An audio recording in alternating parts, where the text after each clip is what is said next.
Welcome to This Week in 2016 Presidential Polls, where we usually look past the horse race, but this week we're going to actually focus on those dynamics about where the standings are in both the Democratic and Republican contests. Now, with just over 2 weeks to go before the first votes are cast, there are some clear trends developing, even if the eventual outcomes are in doubt. Now, this is especially true on the Republican side, where the anti-establishment vote is commanding a much larger share of the electorate than it has in any past election. However, if we look closer at these results, we find on the Republican side those establishment voters are still holding their own. Let's take a look at Iowa. Here we group the different candidates into one of roughly 3 voting blocks. Now, in the 2012 caucuses 4 years ago, social conservative candidates such as Rick Santorum and Newt Gingrich combined for a 53% majority of the vote. Establishment candidates led by Mitt Romney got 25%.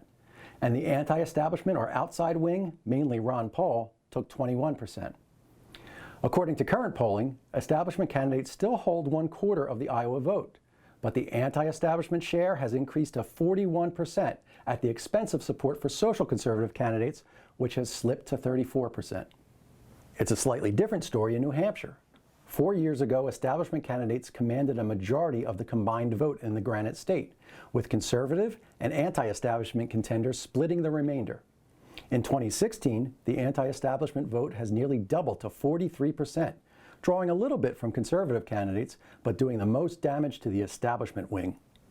It's worth noting that the establishment wing of the Republican Party is still relatively strong.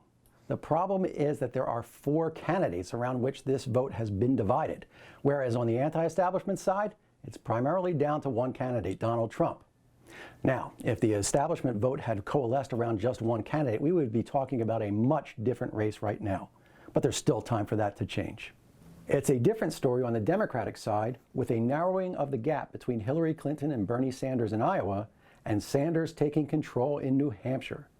At the same time, Clinton seems to have a solid lead in every subsequent state contest, as well as in the national polls.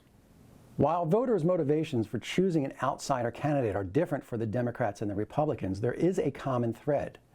Many of these supporters are not strict partisans, and they don't have a strong track record of showing up for these party primary events.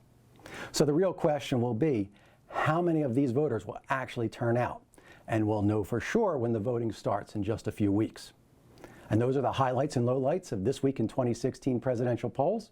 Until next time, I'm Patrick Murray from the Monmouth University Polling Institute.